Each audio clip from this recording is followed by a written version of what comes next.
యేసుని ప్రేమ ఛానల్కి స్వాగతం. దయచేసి ఈ ఛానల్ని లైక్ చేయండి, షేర్ చేయండి, సబ్స్క్రైబ్ చేయండి. తెలుగు డైలీ ఆడియో బైబిల్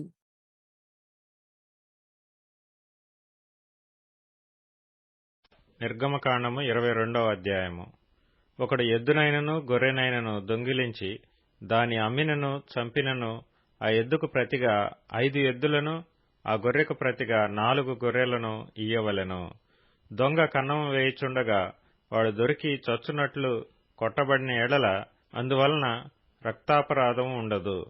సూర్యుడు ఉదయించిన తరువాత వాని కొట్టిన ఎడల వానికి రక్తాపరాధం ఉండును. వాడు సరిగా సొమ్ము మరలా చెల్లింపవలెను. వానికేమీయూ లేకపోయిన ఎడల వాడు దొంగతనం చేసినందున అమ్మబడవలెను. వాడు దొంగిలినది ఎద్దైనను గాడిద అయినను గొర్రె అయినను సరే, అది ప్రాణముతో వాని యొద్ద దొరికిన ఎడల రెండంతలు చెల్లింపవలెను. ఒకడు చేనునైనను ద్రాక్షతోటనైనను మేపుటకు తన పశువును విడిపించగా ఆ పశువు వేరొకని చేను మేసిన ఎడల అతడు తన చేలలోని మంచిదియు ద్రాక్షతోటలోని మంచిదియు దానికి ప్రతిగా నీయవలెను.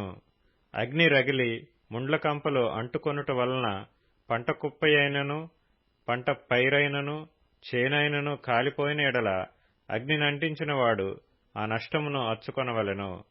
ఒకడు సొమ్మైనను సామానైనను జాగ్రత్త పెట్టుటకు తన పొరుగువానికి అప్పగించినప్పుడు అది ఆ మనుష్యుని ఇంటి నుండి దొంగిలింపబడి ఆ దొంగ దొరికిన ఎడల వాడు దానికి రెండంతలు అచ్చుకొనవలెను.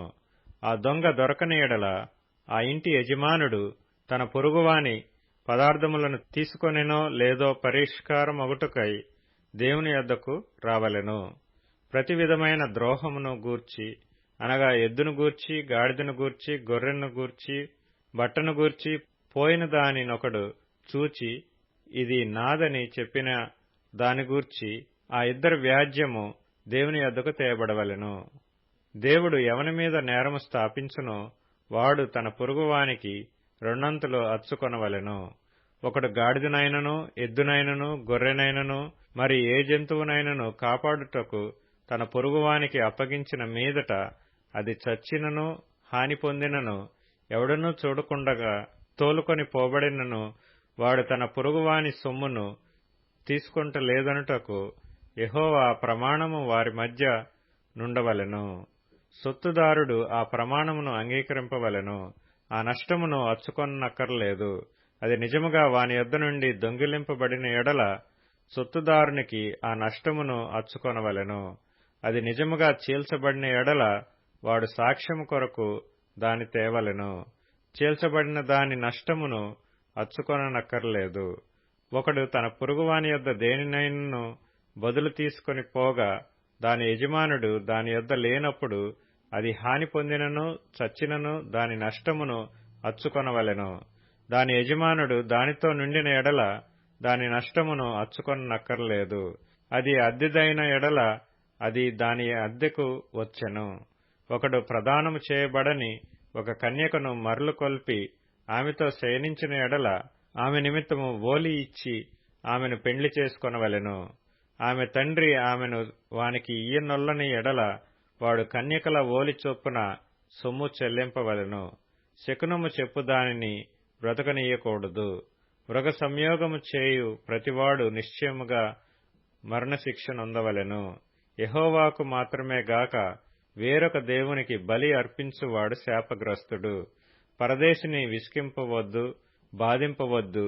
మీరు ఐగుప్తు దేశములో పరదేశులై ఇంటిరి కదా. విధవరాలినైనను దిక్కులేని పిల్లనైనను బాధ పెట్టకూడదు. వారు నీచేత ఏ విధముగానైనను బాధ నొంది నాకు మొర్రపెట్టిన ఎడల నేను నిశ్చయముగా వారి మొర్రను విందును. నా కోపాగ్ని రవులుకొని మిమ్మును కత్తిచేత చంపించెదను. మీ భార్యలు విధవరాండ్రగుదురు, మీ పిల్లలు దిక్కులేని వారగుదురు. నా ప్రజలలో నీ యొద్ద నుండు ఒక బీదవానికి సొమ్ము అప్పిచ్చిన ఎడల వడ్డీకిచ్చు వాని వలె వాని ఎడల జరిగింపకూడదు. వానికి వడ్డీ కట్టకూడదు. నీవు ఎప్పుడైనను నీ పొరుగువాని వస్త్రమును కుదువగా తీసుకొనిన ఎడల సూర్యుడు అస్తమించు వేళకు అది వానికి మరలా అప్పగించుము. వాడు కప్పుకొనినది అదే. అది వాని దేహమునకు వస్త్రము. వాడు మరి ఏమి కప్పుకొని పండుకొనును? నేను దయగలవాడను, వాడు నాకు మొరపెట్టిన ఎడల నేను విందును. నీవు దేవుని నిందింపకూడదు, నీ ప్రజలలోని అధికారిని శపింపకూడదు, నీ మొదటి సస్య ద్రవ్యములను అర్పింప తడవు చేయకూడదు, నీ కుమారులలో జ్యేష్ఠుని నాకు అర్పింపవలెను. అట్లే నీ ఎద్దులను నీ గొర్రెలను అర్పింపవలెను. 7 దినములు అది దాని తల్లి యొద్ద ఉండవలెను. 8వ దినమున దాని నాకియ్యవలెను. మీరు నాకు ప్రతిష్ఠింపబడినవారు గనుక పొలములో చీల్చబడిన మాంసమును తినక కుక్కలకు దాన్ని పారవేయవలెను. నిర్గమకాండము 23వ అధ్యాయము. లేని వార్తను పుట్టింపకూడదు. అన్యాయపు సాక్ష్యమును పలుకుటకై దుష్టునితో నీవు కలయకూడదు. దుష్కార్యము జరిగించుటకై సమూహమును వెంబడించవద్దు. న్యాయమును త్రిప్పివేయుటకు సమూహముతో చేరి వ్యాజ్యములలో సాక్ష్యము పలకకూడదు. వ్యాజ్యమాడువాడు బీదవాడైనను వాని ఎడల పక్షపాతముగా నుండకూడదు. నీ శత్రువుని ఎద్దైనను గాడిద అయినను తప్పిపోవచుండగా అది నీకు కనబడిన ఎడల అగత్యముగా దాని తోలుకొని వచ్చి వానికి అప్పగింపవలెను. నీవు నీ పగవాని గాడిద బరువు క్రింద పడియుండుట చూచి దాని నుండి తప్పింపక యుందునని నీవు అనుకొనినను అగత్యముగా వానితో కలిసి దాని విడిపింపవలెను. దరిద్రుని వ్యాజ్యములో న్యాయము విడిచి తీర్పు తీర్చకూడదు. అబద్ధమునకు దూరముగా నుండుము. నిరపరాధినైనను నీతిమంతునినైనను చంపకూడదు. నేను దుష్టుని నిర్దోషినిగా ఎంచను. లంచము తీసుకొనకూడదు. లంచము దృష్టి గలవానికి గ్రుడ్డితనము కలుగజేసి నీతిమంతుల మాటలకు అపార్థము చేయించును. పరదేశిని బాధింపకూడదు. పరదేశి మనస్సు ఎట్లుండునో మీరెరుగుదురు. మీరు ఐగుప్తులో పరదేశులై ఇంటిరి గదా. 6 సంవత్సరములు నీ భూమిని విత్తి దాని పంట కూర్చుకొనవలెను. 7వ సంవత్సరమున దానిని బీడు విడువవలెను. అప్పుడు నీ ప్రజలలోని బీదలు తినిన తరువాత మిగిలినది అడవి మృగములు తినవచ్చును. నీ ద్రాక్ష తోట విషయములోను నీ ఒలీవ తోట విషయములోను అలాగుననే చేయవలెను. 6 దినములు నీ పనులు చేసి నీ ఎద్దును నీ గాడిదయు నీ దాసి కుమారుడును పరదేశీయు విశ్రమించున్నట్లు 7వ దినమున ఊరక ఉండవలెను. నేను మీతో చెప్పిన వాటినన్నిటినీ జాగ్రత్తగా గైకొనవలెను. వేరొక దేవుని పేరు ఉచ్చరింపకూడదు. అది నీ నోటి నుండి రానియ తగదు. సంవత్సరమునకు 3 మారులు నాకు పండుగ ఆచరింపవలెను. పులియన రొట్టెల పండుగ నాచరింపవలెను. నేను నీకు ఆజ్ఞాపించినట్లు అబీబు నెలలో నీవు ఐగుప్తులో నుండి బయలుదేరి వచ్చితివి గనుక ఆ నెలలో నియామక కాలమందు 7 దినములు పులియన రొట్టెలను తినవలెను. నా సన్నిధిని ఎవడనూ వట్టి చేతులతో కనబడకూడదు. నీవు పొలములో విత్తిన నీ వ్యవసాయముల తొలి పంట యొక్క కోత పండుగను, పొలములో నుండి నీ వ్యవసాయ ఫలములను నీవు కూర్చుకొనిన తరువాత సంవత్సరాంతమందు ఫల సంగ్రహపు పండుగను ఆచరింపవలెను. సంవత్సరమునకు 3 మారులు పురుషులందరూ ప్రభువైన యెహోవా సన్నిధిని కనబడవలెను. నా బలుల రక్తమును పులిసిన ద్రవ్యముతో అర్పింపకూడదు. నా పండుగలో నర్పించిన క్రొవ్వు ఉదయం వరకు నిలువయుండకూడదు. నీ భూమి ప్రథమ ఫలములో మొదటి వాటిని దేవుడైన యెహోవా మందిరమునకు తేవలెను. మేకపిల్లను దాని తల్లి పాలతో ఉడకబెట్టకూడదు. ఇదిగో త్రోవలో నిన్ను కాపాడి నేను సిద్ధపరిచిన చోటుకు నిన్ను రప్పించుటకు ఒక దూతను నీకు ముందుగా పంపుచున్నాను. ఆయన సన్నిధిని జాగ్రత్తగా నుండి ఆయన మాట వినవలెను. ఆయన కోపము రేపవద్దు. మీ అతిక్రమములను ఆయన పరిహరింపడు. నా నామము ఆయనకున్నది. అయితే నీవు ఆయన మాటను జాగ్రత్తగా విని నేను చెప్పినది యావత్తు చేసిన ఎడల నేను నీ శత్రువులకు శత్రువును నీ విరోధులకు విరోధినై యుందును. ఎట్లనగా నా దూత నీకు ముందుగా వెళ్ళుచు అమోరీయులు, హిత్తీయులు, పెరిజ్జీయులు, కనానీయులు, హివ్వీయులు, యెబూసీయులను వారున్న చోటుకు నిన్ను రప్పించును. నేను వారిని సంహరించెదను. వారి దేవతలకు సాగిలపడకూడదు, వాటిని పూజింపకూడదు. వారి క్రియల వంటి క్రియలు చేయక వారిని తప్పక నిర్మూలము చేసి వారి విగ్రహములను బొత్తిగా పగులుకొట్టవలెను. నీ దేవుడైన యెహోవానే సేవింపవలెను. అప్పుడు ఆయన నీ ఆహారమును నీ పానమును దీవించును. నేను నీ మధ్య నుండి రోగము తొలగించెదను. కడుపు దిగబడునదియు గొడ్డుదియు నీ దేశములోను ఉండదు. నీ దినముల లెక్క సంపూర్తి చేసెదను. నన్ను బట్టి మనుష్యులు నీకు భయపడునట్లు చేసెదను. నీవు పోవు సర్వదేశముల వారిని ఓడగట్టి నీ సమస్త శత్రువులు నీ ఎదుట నుండి పారిపోవునట్లు చేసెదను. మరియు పెద్ద కందిరీగలను నీకు ముందుగా పంపించెదను. అవి నీ ఎదుట నుండి హివ్వీయులను, కనానీయులను, హిత్తీయులను వెళ్లగొట్టును. దేశము పాడై అడవి మృగములు నీకు విరోధముగా విస్తరింపకుండునట్లు వారిని 1 సంవత్సరంలోనే నీ ఎదుట నుండి వెళ్లగొట్టును. నీవు అభివృద్ధి పొంది ఆ దేశమును స్వాధీనపరుచుకొను వరకు క్రమక్రమముగా వారిని నీ ఎదుట నుండి వెళ్లగొట్టెదను. మరియు ఎర్ర సముద్రం నుండి ఫిలిష్తీయుల సముద్రము వరకును, అరణ్యము నుండి నది వరకును నీ పొలిమేరలను ఏర్పరచెదను. ఆ దేశ నివాసులను నీ చేతికి అప్పగించెదను. నీవు నీ ఎదుటి నుండి వారిని వెళ్లగొట్టెదవు. నీవు వారితోనైనను వారి దేవతలతోనైనను నిబంధన చేసుకొనవద్దు. నీవు వారి దేవతలను సేవించిన ఎడల అది నీకు ఉరి అగును గనుక వారు నీచేత నాకు విరోధముగా పాపము చేయింపకుండునట్లు వారు నీ దేశములో నివసింపకూడదు. నిర్గమకాండము 24వ అధ్యాయము.